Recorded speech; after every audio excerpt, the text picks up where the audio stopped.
Draga noastră Eliana Maria, în această zi specială, când te pregătești să primești Sfântul Botez, vrem să-ți transmitem cele mai calde gânduri și urări. Este un moment de bucurie și emoție pentru noi, părinții tăi, deoarece vom fi alături de tine în această călătorie spirituală. Sărbătorim împreună angajamentul tău față de credință și îți promitem sprijinul nostru necondiționat în continuarea acestui drum al credinței. Te rugăm să fii întotdeauna mândră de această alegere și să-ți amintești că Dumnezeu este mereu alături de tine. Cu dragoste și binecuvântări, părinții tăi, Vlad și Loredana.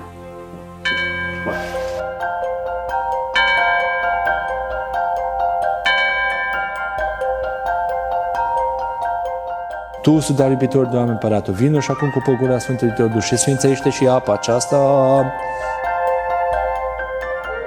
și dă ei harul de vine binecuvântare Iordanul și otul izvod în stricăciuni de ale să-ți dezlegea de păcatului lui Harul Monteamă, pe mine putea ce pentru mine atâsă, plin de putere și de asta fugă de pisma și de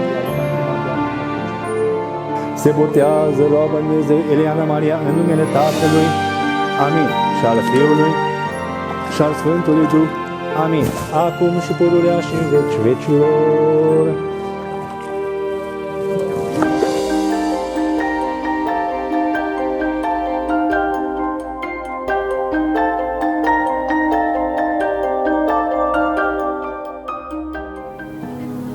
Draga noastră, acum că ai venit pe lume, îți ursim numai de bine.